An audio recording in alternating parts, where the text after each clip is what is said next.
All right. So, hello and welcome again to Service Design and UX Drinks Ljubljana in April. Today, I'm super happy to have Mariana Salgado, Dr. Mariana Salgado with us. Before I'll introduce her, yes, we're recording. I would just like to say that there is a huge group of ladies who organize these events. We've been doing this for, since 2014, 15. We've moved online since COVID. So we organize different events every month. We have some sort of values or principles that guide us. So we like to include people. So we're about inclusion. We love to get to know each other. That's why we're going to have a backstage session after the official end. We're all about sharing our knowledge and experience, upskilling, and of course, because it's service design UX drinks, enjoying our favorite liquid. So you're invited, if you haven't, grab a glass of your favorite drink. The Zoom etiquette, the first part, when Mariana is going to take us through a case study, you're going to be invited to turn your mics off, cameras on if you don't feel shy. Rename yourself if you want to, and please use the chat for any questions. Although I've been told that Mariana really likes to be interrupted, so maybe one of you can challenge her and try and interrupt her in the middle of the presentation. Today's drinks, service design in the public sector. We're gonna have a 20-minute case study, more or less. Then the second part is going to be a Q&A. I have some questions ready, but you're also going to be invited to add your questions. And then at the end, please don't miss it.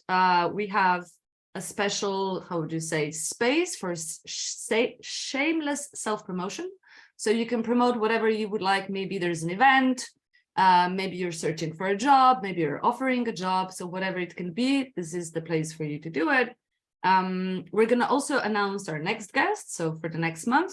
And then after the official close, we're going to have a backstage session, which is just informal conversations without the recording, enjoying ourselves. So I would like to do a disclaimer. So I met Mariana, I think was 2 years ago, or maybe 2 years and a half. And she was actually my client and / mentor when I was doing my master's thesis in Helsinki. So I was really excited when I found out that there's a service designer working in the public sector and that I would be able to meet her and her work. So I'm really happy that she will be sharing her experience, because I think it's really interesting and I think it's very groundbreaking also.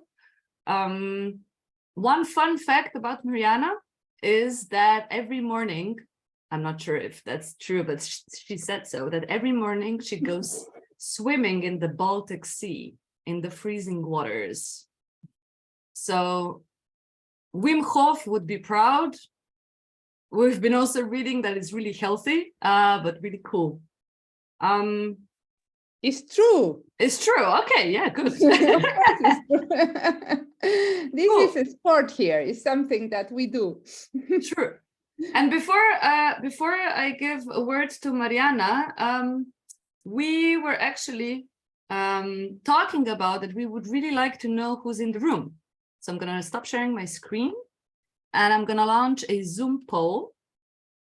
Ooh, I think, Anna, you will have to do it because you signed me out of the, or make me a host. Of course I did. Right.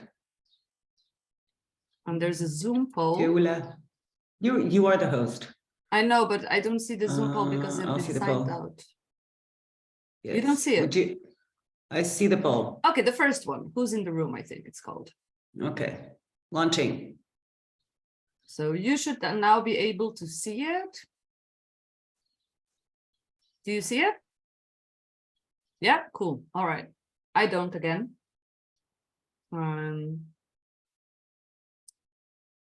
So we would like to know who's in the room. How would you describe yourself? I would like to put 2.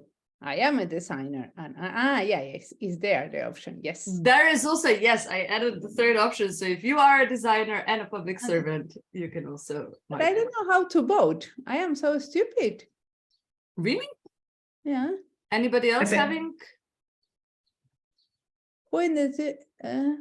I can end the poll if I want, but Because you're a Oh, you can do. co-host. Yeah. So Ah, am I. because This I is am a why co- we're not. Yeah. Well, I can make you. Okay, don't worry, I don't need to vote. Yes, thank you. Now I can. Now you can vote. Has everybody voted? Yes, I think, apart from me. So I'll end the poll Cool. and share the results. Yes, please.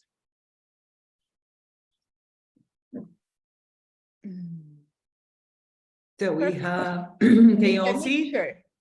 And we Yeah. love mixtures. You have a Would love to mixture, see. mixtures. You should be able to see it now. No, So because one I've of signed you- out, but please tell me.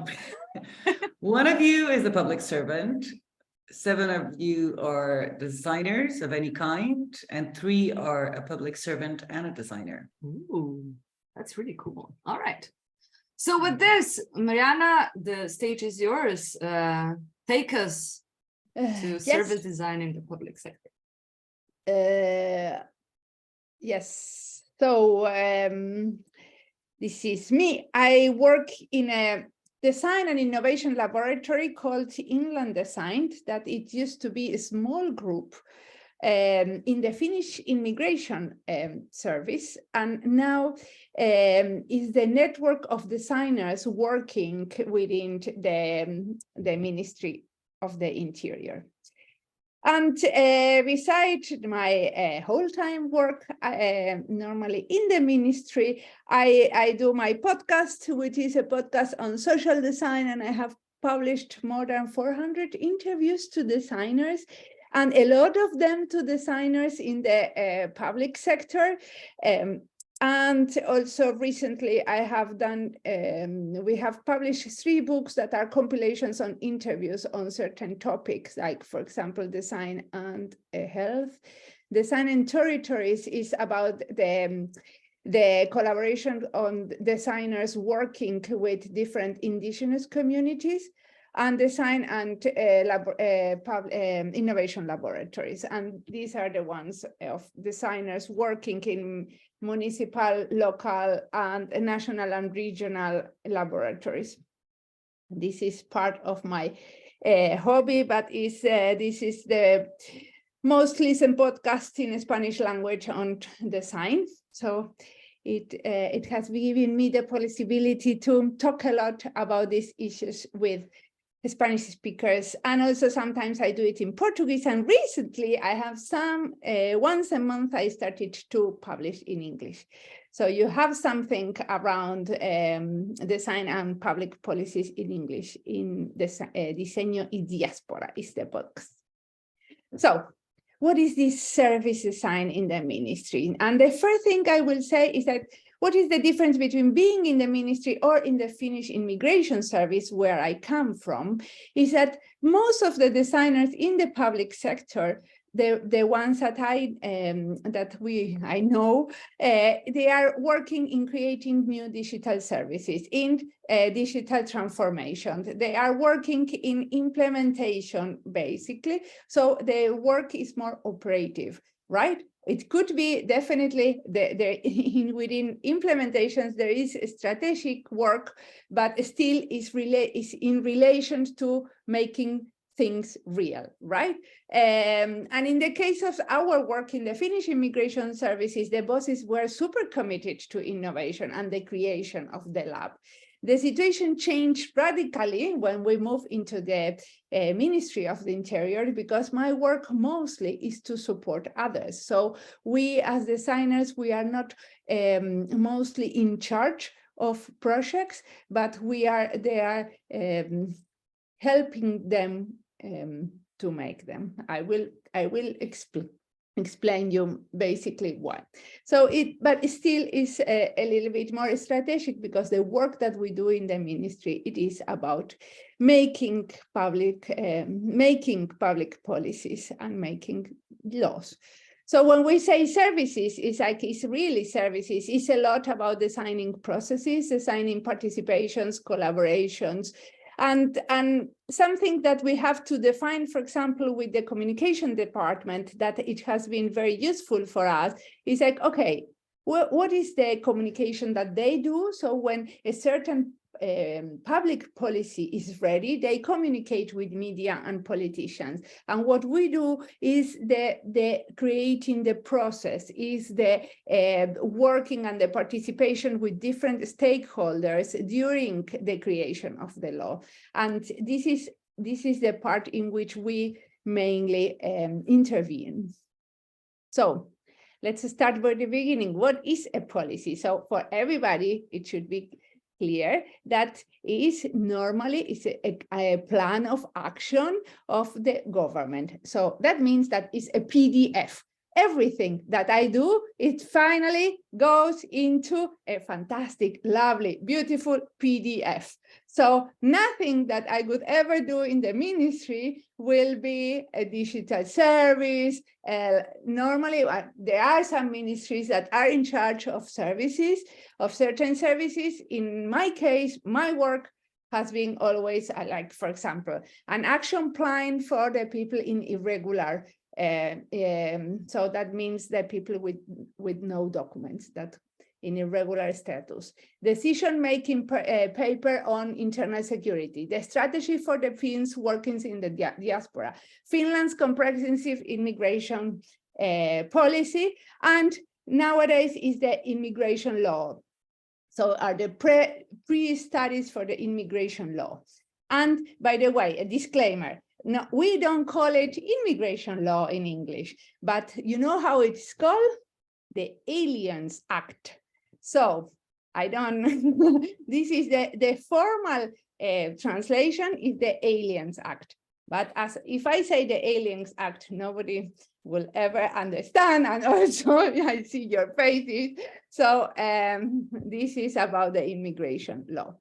And I will show you a couple of things, because I think if you are designers, you are familiar with that and you understand a little bit about what is the value of design in this type of project. So I will go around certain projects quickly and then stop in others a little bit. So this is the action plan for the prevention of irregular entry and stay for 2021, 2024. So that means, what do we do with the problem of irregular people, right? We don't want a parallel society. So how do we do? And so the normal thing that I go is like, let's take what we have before. So sorry, this is in Finnish, but it's like, okay, from the previous strategy, what it didn't start, what is in the middle, and what it went and we did. So I provide visual tools to analyze and to better and quickly understand where are we standing. This is like normal things.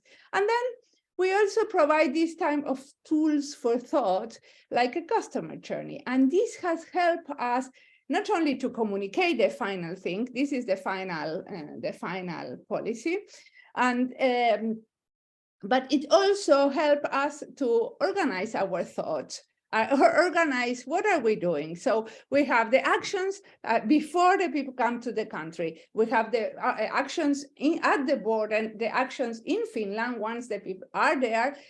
Some actions to promote return, the actions concerning the people with the right to stay. So it's a normal customer journey. And imagine that you can communicate and you can work with that in a very simple manner, because they are very complex issues that need a lot of negotiations. So when you do some of these strategies, if you go in one color, so all these are, for example, the orange. We go into the orange and are the actions before coming to the country. And then you have things that are more actions that are more strategic and actions that are more operative. And then who is in charge? And as you see, This is a lot of negotiations and a lot of this type of collaborative work. So I do facilitate a lot of this, but I also provide visual tools in order to be able to that everybody follows up, right? Because maybe the border guard, they have a small little role there, but it's very important that everybody understand the wholeness. So for that, our visual tools are definitely super important. So we have here the customer journey, or the touch points, if you want, like where are like the concrete actions that make this strategy. Of course, in the law, it doesn't say customer journey and touch points. No, this is what I am adding to you, because for us, they are like methods that are very familiar, but in the contents of the creation of a public policy, they are not familiar. So this is a stakeholder map, who we have invited and why, in which context, no? And this is again, like normally when you do a strategy, you have a lot of people involved. So to understand like who has been involved, and definitely one of my main points always is like who we have left out, right? So for me, from all this chart, the last line there in the bottom where it says that we actually went and interviewed real irregular immigrants, this is like something that it was important for me when I did this chart, when we did this visualization, to understand and identify, hey, by the way, yes, we have consulted a lot of NGOs, we have consulted in the city, the churches, and a lot of different unions, but we need to also go and talk with the people in irregular. So we actually did, we could add this line there. But sometimes these type of things that for designers are obvious, like we go and talk with the people too who the policy is going to be, is not so obvious in a normal process. So to have a tool to visualize that this group is not there makes it easier to understand what is the next step. In the Finnish comprehensive immigration law, for example, we have the same situation that we always start listening to many stakeholders at the beginning. So we did a questionnaire, then we were reaching immigrant families, and then reaching the whole society through surveys. But of course, not everybody answers a survey, right? Because not everybody first can't answer it in Finnish, then they can, they get it. I mean, they get that there is a survey over there saying what is the immigration policy that we need in Finland. So this is why we need to outreach people. And this is why one of the things we have made as part of this is to ask what immigration policy Finland needs. And we put a stand in a multicultural event for kids. It's called Colibri here. And we ask people like in 4 different languages. And it's very new that the ministry goes and outreach people in a multicultural festival. And that was very important also because when you talk about immigration, most of what you see in the media is about asylum seekers and refugees. But in fact, most of the people that come to Finland are coming because of love or employment or because of studies reason, right? But it's not because they are looking for political asylum. So it's super important to understand that when we are going to make the new immigration law, we also wanted to consult all kind of people. And in these type of festivals, we could consult others that normally they couldn't be consulted. No, so the immigration policy, immigration politics should be open because soon we are going to run out of people co-created with the input of the people, acknowledging that different people have different needs, process information and in different ways and respond differently.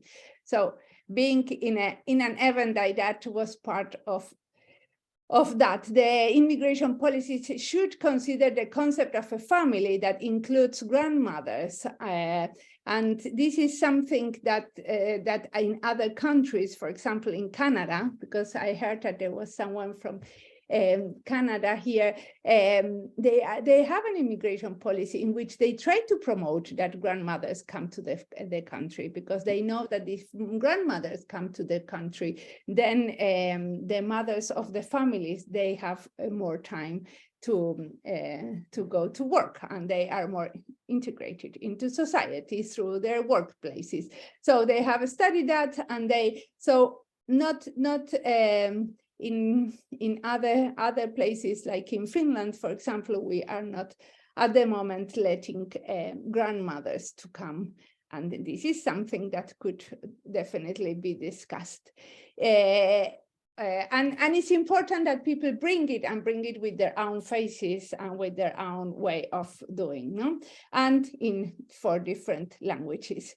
So this type of exercises we have done, reporting and told. And these are, for example, the main, while I have been working in the last 2 years, is these preliminary studies for the immigration law. And these are all the things that we have done. No, this is already published. So we have done a questionnaire, we have done a technology development discussion, residence permit workshop, immigration seminar, like many workshops with the ones interpreting the law. One workshop on human rights with all the specific, like with the NGOs, with people from the government, and with the churches also. And then about another one on deportation. And then the one that I have been coordinated is the immigration dialogues. And this is very interesting experiment, because we have consulting like 700 nearly people have been taking place of these dialogues. So I will tell you, this is my little baby. I love this. Why? Because normally when you are a designer, when you talk about citizen participation, you always ask people, what do you think about this very specific topic? And in these cases, in the immigration dialogue, what we did is ask, what do you want to work? What do you want to ask about immigration? So every organization, every person in Finland could ask to people, to their own living room, to their own organization, and talk about whatever. So we did not set the questions. We thought that, can we, like the start point is that, can we talk constructively about immigration? Because there is a lot of discussions about immigration that is like, do we want immigrants or we don't want immigrants? Like, which are the good immigrants that have like the high skills and the experts, and then we want them, and the Europeans, and then we don't want these ones. And so this is the type of discussions that we don't want to enter, because immigration could be discussed from many other types of dimensions. So we didn't want it to put the agenda there, but to open it up. So we wanted to increase the understanding between people. So people that are migrants that they just arrived, that they have been here for many years, and people that have been Finns, they could meet and discuss and broaden the debate on immigration. So is this no yes or not thing? Who do we want? And promote integration and inclusion. So people ask different things. What are the challenges and opportunities of migration? How is your experience looking for work as immigrants?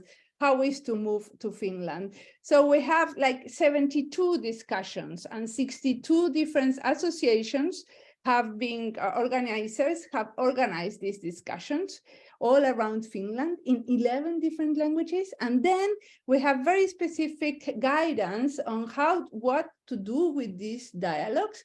So they were done with a specific method, and a lot of people is trained in this country towards doing this type of dialogues.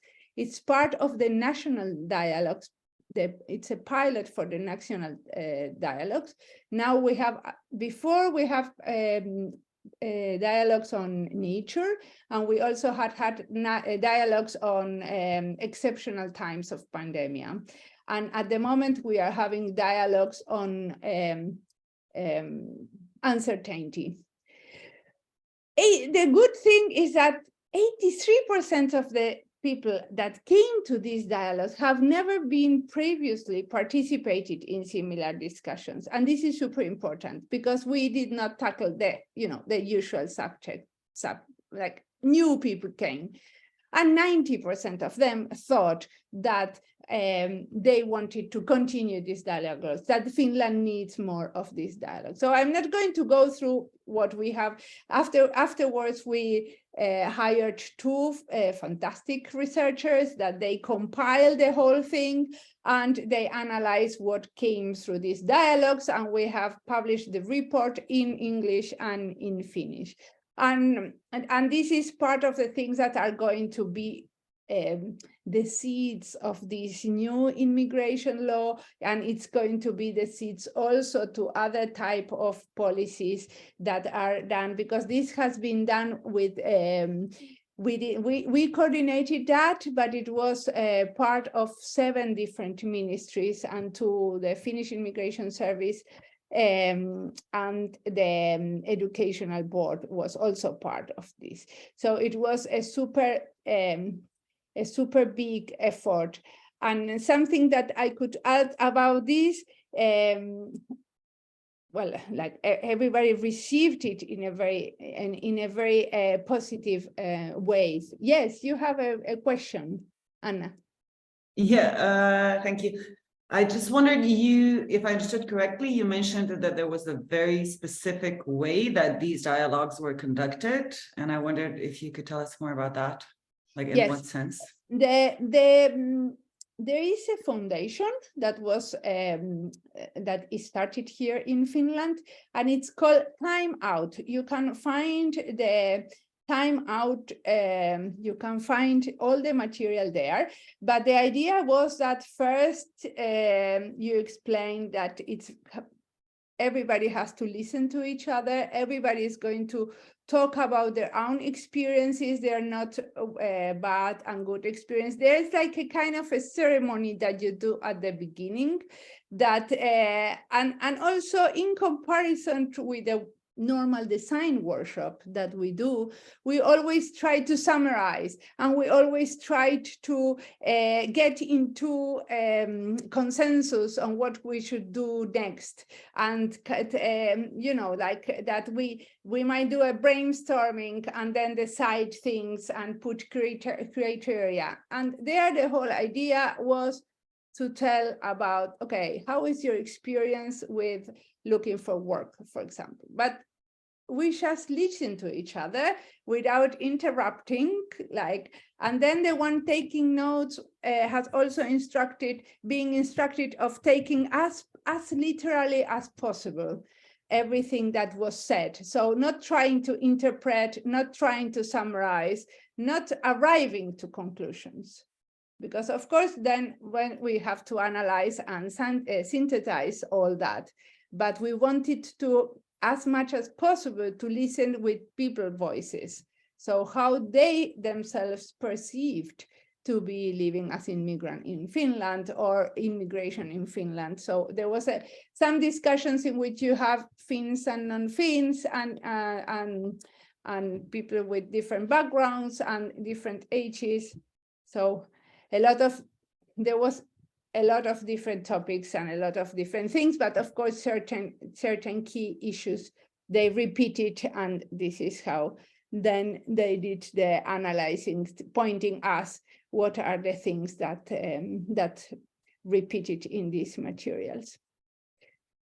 So for summarizing, the value of design, this is what I see. First, I design participation. So one of the main issues that I'm all the time asking is like, how are we designing? Are we providing different tools for making new people coming to the table, and are we really inviting new people?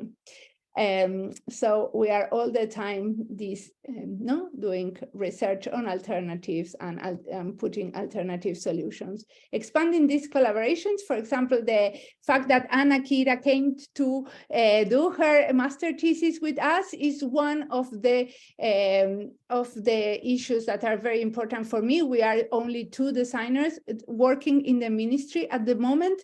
So inviting people to do their master thesis, inviting collaboration with universities projects is the way of expanding the scope of design, of showing to my colleagues other possibilities for design, right? Other people, more resources, and other ways of talking about design. Also, this thing of going to work with immigrants and going to ask to immigrants without fear and suspect, this is also new, and this is part of this expanding collaborations. And also a lot of the work that we do, of course, is always with other public sector organizations and the private sector. But this was already set there when I came. But more and new collaborations, methods for collaboration, making a participation plan as part of a project that was completely new, that we could plan this participation. That is not, okay, should we consult or not consult? It's like when we are consulting, to who and through using which method. And of course, more resources, right? Because we are there doing the work. So there is more resources to consult citizens and to consult different stakeholders in general. And then we provide visual tools for thoughts, no? So these blue light ones are the ones that concern my work. So this providing collaborative tools like Mural or Miro or whatever of these ones, it was super important during pandemic times in order that we could do a little bit more of democratic work and more collaborative work in workshops online. And then analytical tools as the customer service I show you. And this is the end. This is the last slide. And this is that we bring new working practices that are more equal and less hierarchical. For example, if you compare to them, I think that when you explain to designers, it's a little bit obvious, but it's not. Normally in the public sector, we have someone taking notes, summarizing and interpreting what people says, and this is a little bit more hierarchical, that everybody being able to put their ideas on the mural and putting in their own way the ideas and not having someone that could consider how it is put there. And also makes the participation more coherent and integrated to the whole project. This is part of the new practices. Then we bring definitely more qualitative research material from decision making, because all this participation is not in order to entertain citizens or stakeholders, but this is qualitative research material that is then used in the decision making process. And also is qualitative research done by government officials, which is also new because a lot of the qualitative research or the research done in the government normally is outsourced. And this broadened the role of what research could bring to the development process. And then tightened stakeholders collaboration, widen the understanding of who are these stakeholders. That brings definitely a more humanistic perspective to design. Did it in a very long time? It's perfect. Cool. I'm gonna ask you to stop sharing. I'm gonna add myself to the spotlight and we can continue with the conversations. Thank you so much. I would like to start from backwards. So in terms of research and qualitative research being done now in-house with you as a designer, how tightly do you involve other people from the ministry or from the public sector in your process? So do they do the interviews with you? How, do you plan it with them? How is that? How does that collaboration look like inside? Well, I have some colleagues that are more permeate, and they are more eager to come with me to do interviews.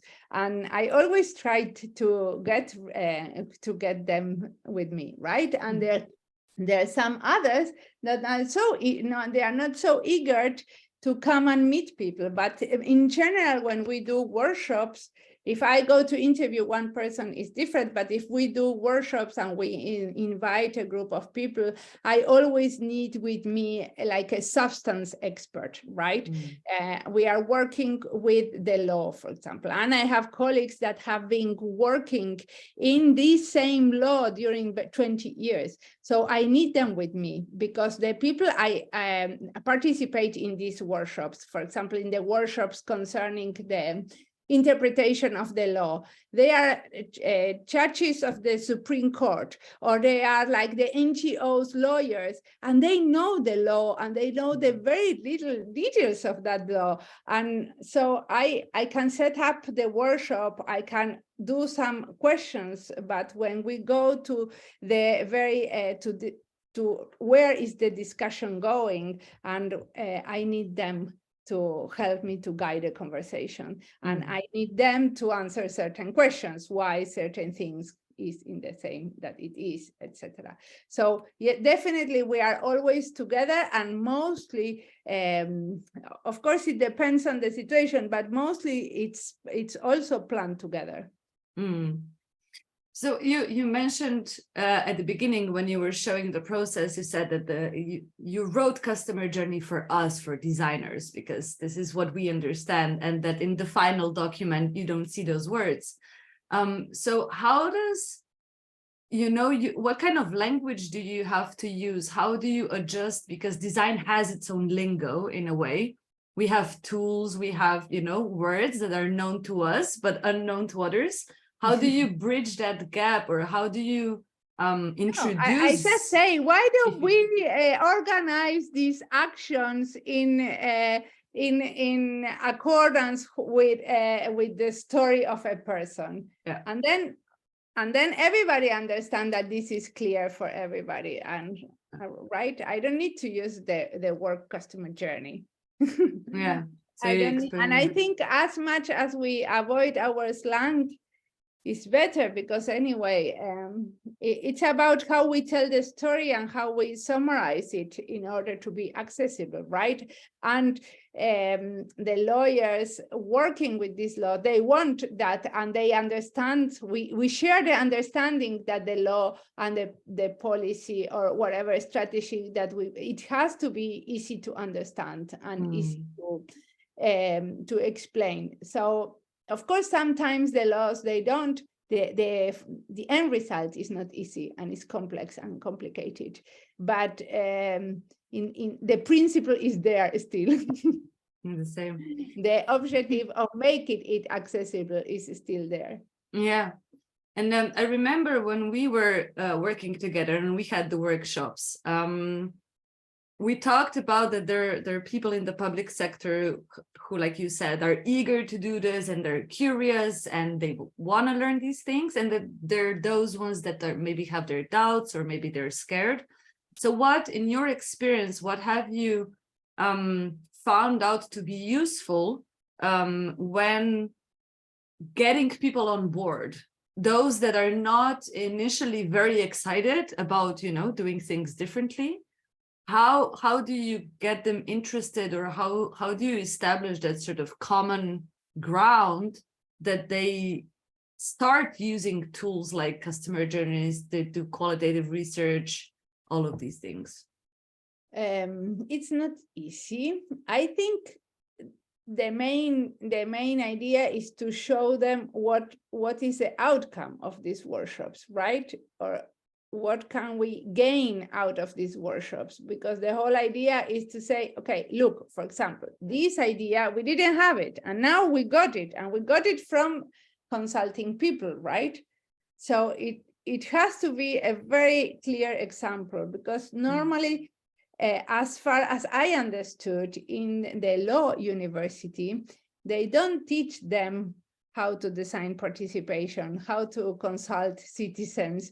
in the process of making something. And this is something that we have very ingrained in our practice as designers.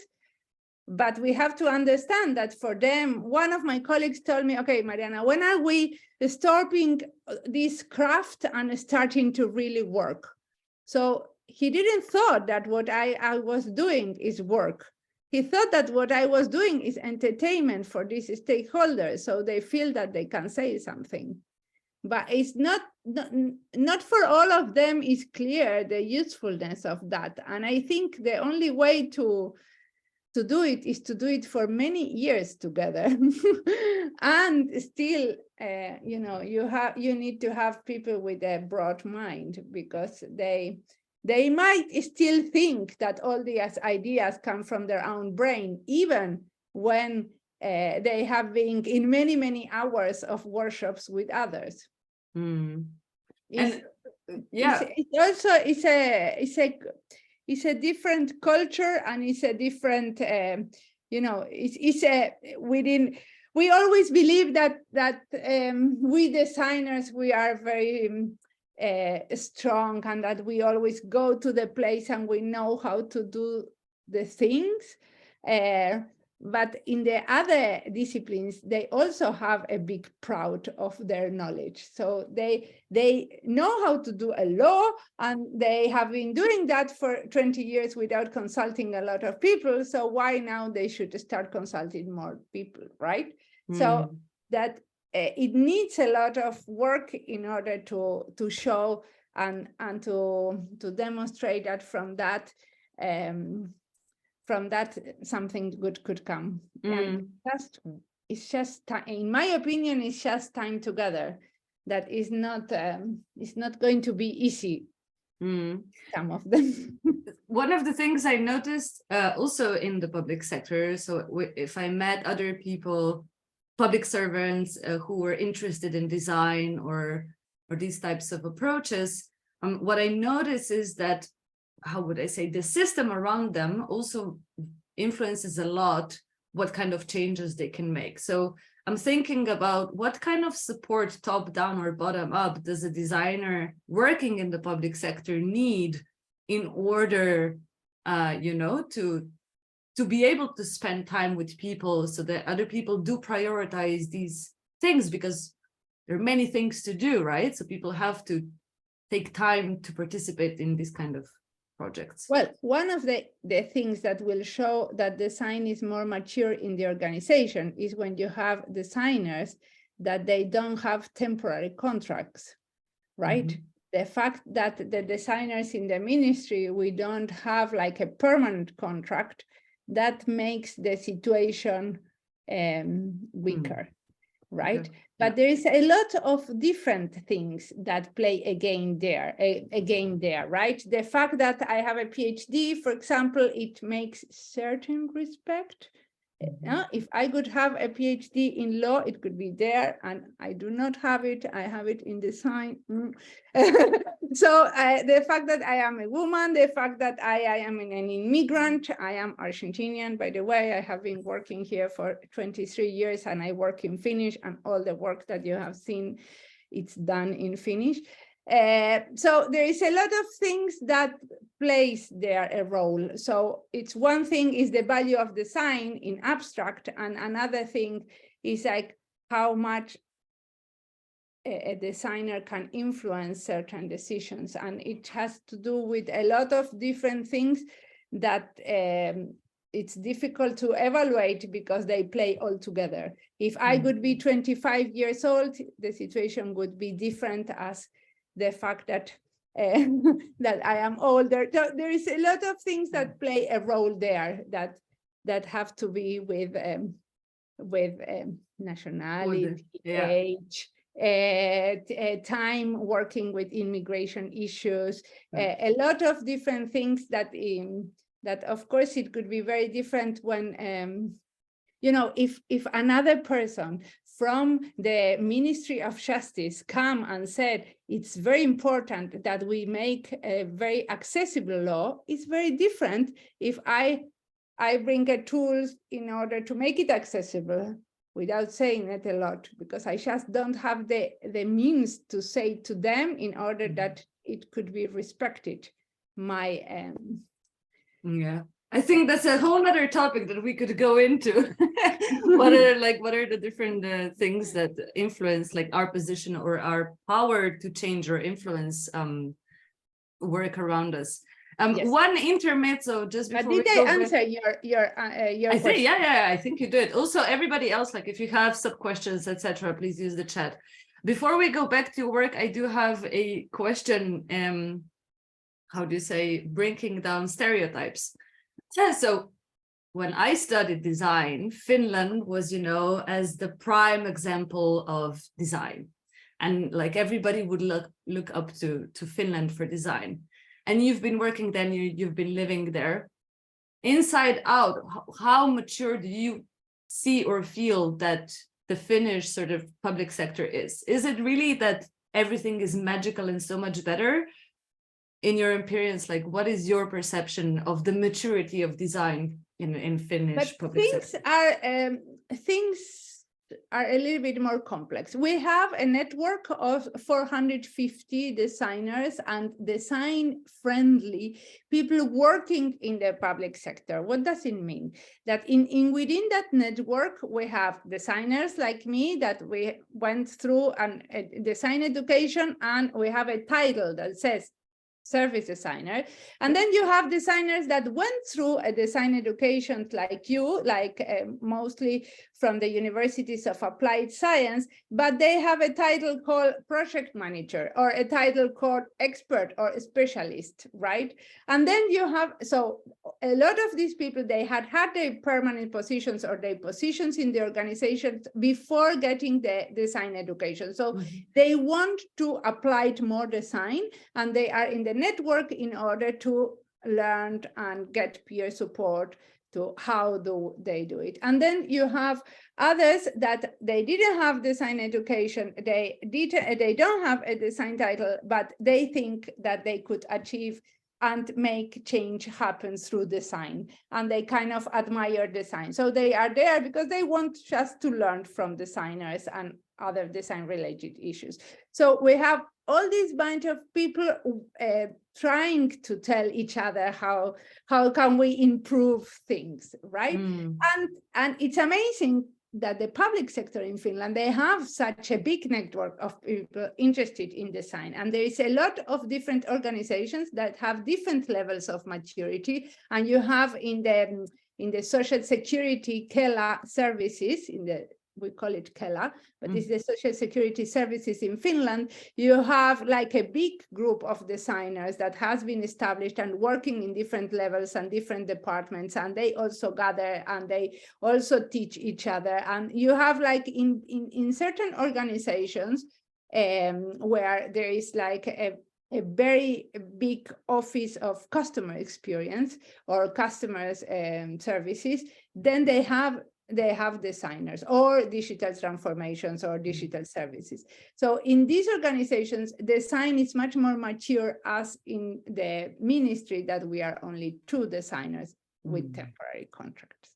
And then this is one thing. But then, for example, I have been a lot talking with Spanish designers, and they don't have designers working in the public sector, but they have designers in the municipalities, and they also have a huge, fantastic ecosystem of innovation laboratories that are sometimes paid hybridly. So they are getting money from municipalities and from the public sector and from companies. So they have other means of bringing design into the question, or they have consultants, but they have other ways of bringing design into the public sector. So not necessarily the fact that you have the designers within the organization makes it more mature. I think, of course, you have an advantage there by having the designers from working in the organization, because still there is certain things that you can do from inside that you cannot do as a consultant. But in other countries, you still have, you cannot say that you don't have design in the public sector because they are not public servants, right? So there are different ways how designers can participate and help out the public. So, okay, just a little bit more, a network or 450 designers. What does it mean that this is a network? Do you have like a channel that you communicate? Do you have meetings? Like what, how does it feel like to be part of this network?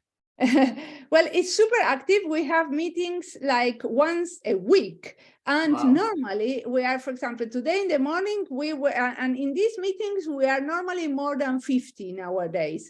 So they are, and it's only us, right? We don't invite consultants, we don't invite, so only people working in the public sector can come to these ones. And we also have some face-to-face events that we organize at least twice a year.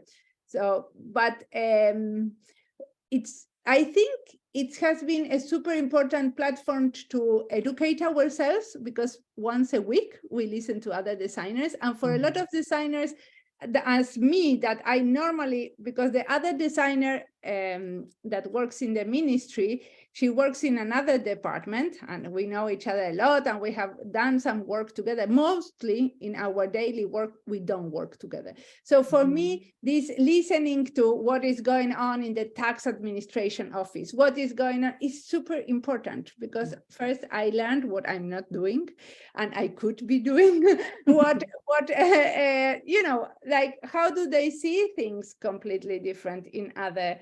I learned a lot out of this network, so it's definitely a learning platform, but I also have been using a lot the others to push certain things in within the ministry. So I have invited people to events to say, hey, look what they do there in that office.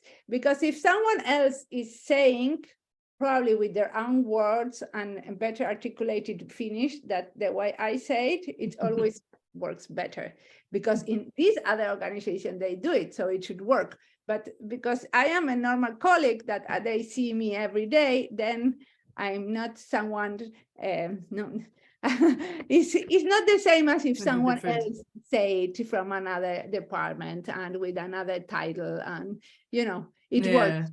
So this of stepping in the shoulders of your good colleagues is something that is a way to open the design space. And I always tried to do it. So I also, for example, once I remember in Estonia, they make some fantastic experiments in the Ministry of the Interior, and I knew the designer there, and that was part of our work in the network that we have hosted many times, the Estonian designers. So it's great to get to know them, because then when they come to say, in the Ministry of the Interior, on the next neighbor country, they are doing experiments. See, I am not doing experiments. Maybe we can think in doing certain experiments. So it's a way of you know that, so because as I am doing a very specific work, a very small work, because I am only one in a whole department, then it's very important that they see and they listen to others, because then they could expand what could be my role in the future. Cool. We have a question in the chat from Ingrid. How has your research influenced the public service thoughts on climate change, climate refugees, and receiver communities who will absorb these migrants? I have to say that some of my colleagues are working on of the influence of climate change in immigration, and they recently organized an event on that.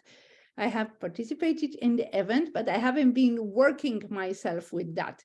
But a lot of the work that is done is about trying to collaborate with the researchers working in the area in order to better understand who can come to Finland in the future, under which conditions, from which countries. And this is something that it's part of the work of how do you say, preparation or readiness of the country. And I haven't been myself involved into that, but it's done by others. And there is a lot of other things that happens in the ministry that are super interesting, like, for example, the work on the future and how do we think in immigration for 20 years and these type of things. And well, the thing is that I am only one person, so I cannot be in all the possible interesting things that happen around me. And you have to choose where you could better do your job.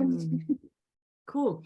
One last question before we have a final poll and then soft close. Hopefully, Mariana, you will be able to stay with us a little bit in the backstage for more questions. Cool. Sure.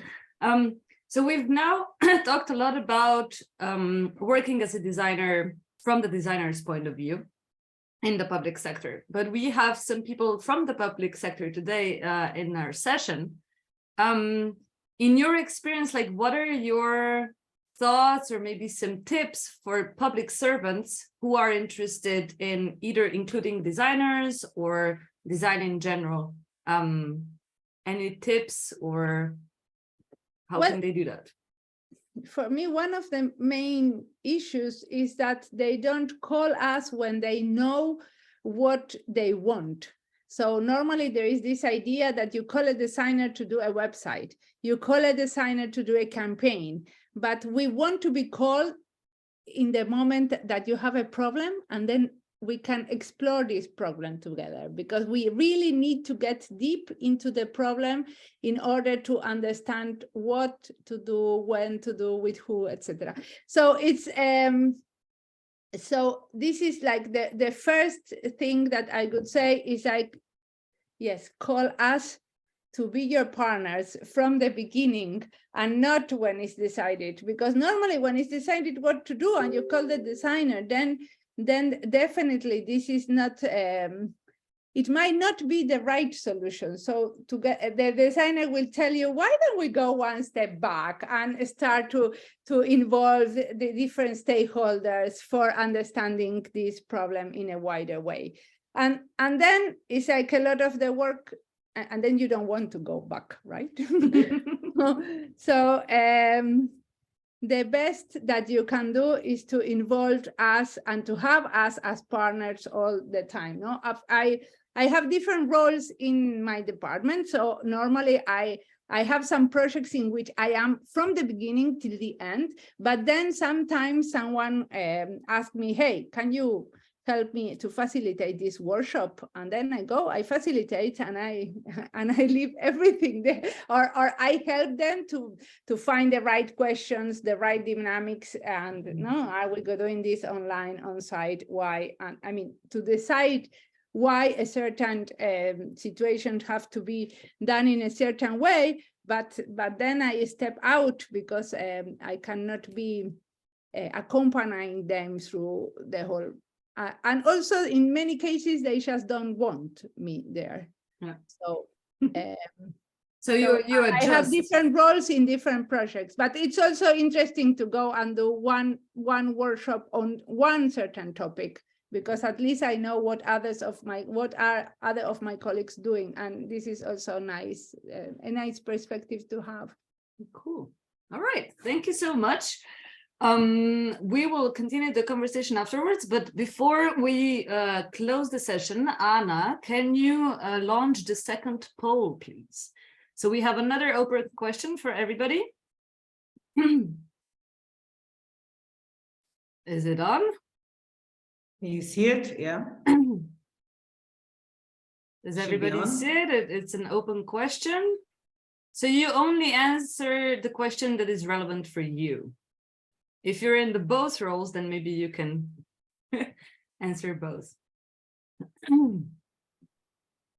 Let's take a minute or so. Meanwhile, I will share my screen. You can see my screen, yeah? I will put a short song just to give you time to answer.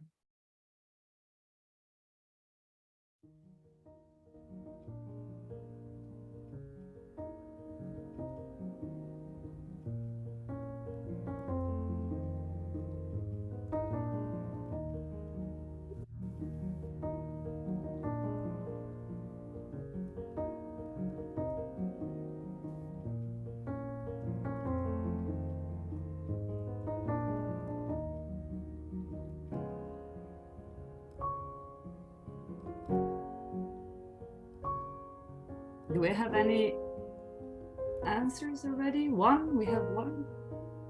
Cool. Let's give it a 30 more seconds. It's a difficult question.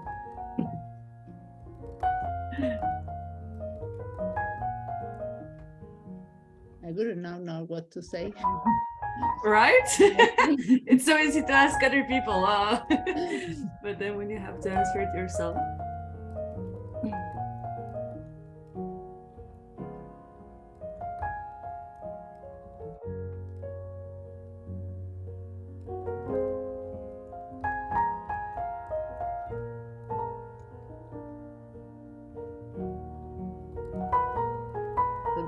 For those who are not here and might be watching this in the future, the question is, how do you feel about working as a designer for the public sector? And then what obstacles do you see in hiring a designer in the public sector? So this is for public servants.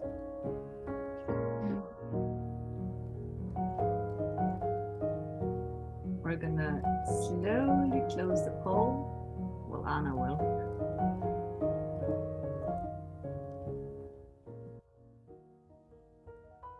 All right. So, Anna, do we have any answers? Can you share with us? Yes, we do. We have 5 answers. Awesome. And let's see. Can you read them out loud? I don't think so. Oh, You view can't. details. No, I can, but am I sharing? I need to share my screen. Oh, yeah, sure.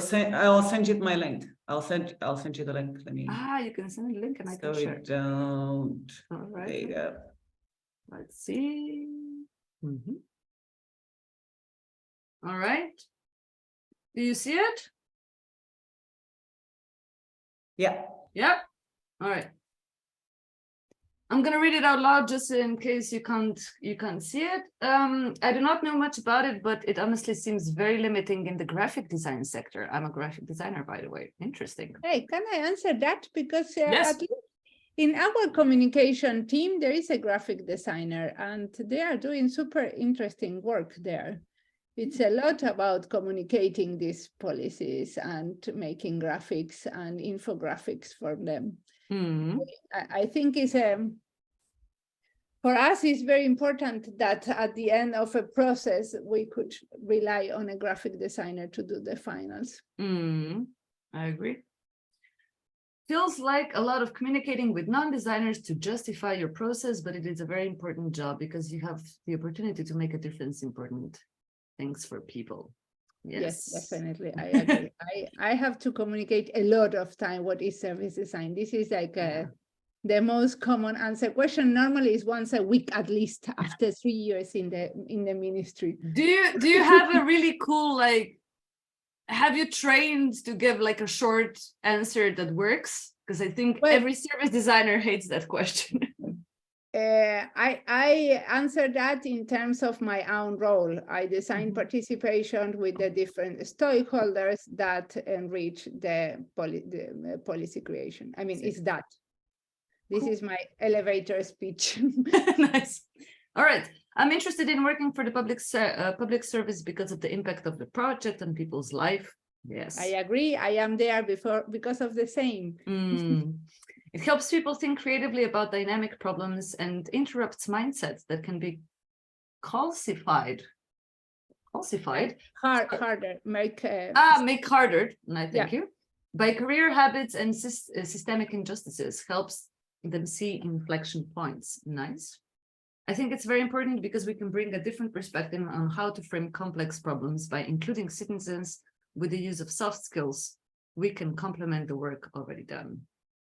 Definitely, and then we are bringing there this transdisciplinary work, right? Because most of our colleagues in the public sector, they are coming from other fields, not design. So by having a designer there, you are having someone thinking differently. Yeah. And then we have a comment from one in the public sector on so the obstacles that they see: unknown outcomes, discomfort with open-ended outcomes that are not tied to ROI, so return on investment. Do you have any comment on that? I think normally in the private sector, it's already a fact that design brings efficiency, that design brings more collaboration. And so in most of the finance area, for example, in the banks, you have teams of 80 designers, right? 80, 70. And if they are doing that, it's definitely because they have studied the revenue. No, so it's the revenue of investment is not something that finance organism they could have overseen. So I believe that designers definitely bring some value, and the value, it depends, of course, in the field and what do you make your designers concentrate on, right? But I don't think we need to justify ourselves a lot nowadays. True. All right, thank you for this. Next, we'll continue the conversations with Mariana, but next Service Design Drinks in May, 18th of May, we're gonna host Tim and Rook, and they're gonna share how is it to design no-code apps and how to design UI and UX. You can follow us on LinkedIn, on Meetup, and on Facebook. We'll put the registration link in the chat. If we have feedback for survey, time for survey, I don't know how to share it because I don't have the link here. I'm going to stop sharing. Anna, do you have it? Or we'll send it afterwards in the follow-up email. I would like to open this space to anybody who would like to share anything. It can be an event that you're doing or something that you heard about, or maybe you're looking for a job or would like to have a job. So I'm going to stop sharing. Is there anybody who would like to share anything?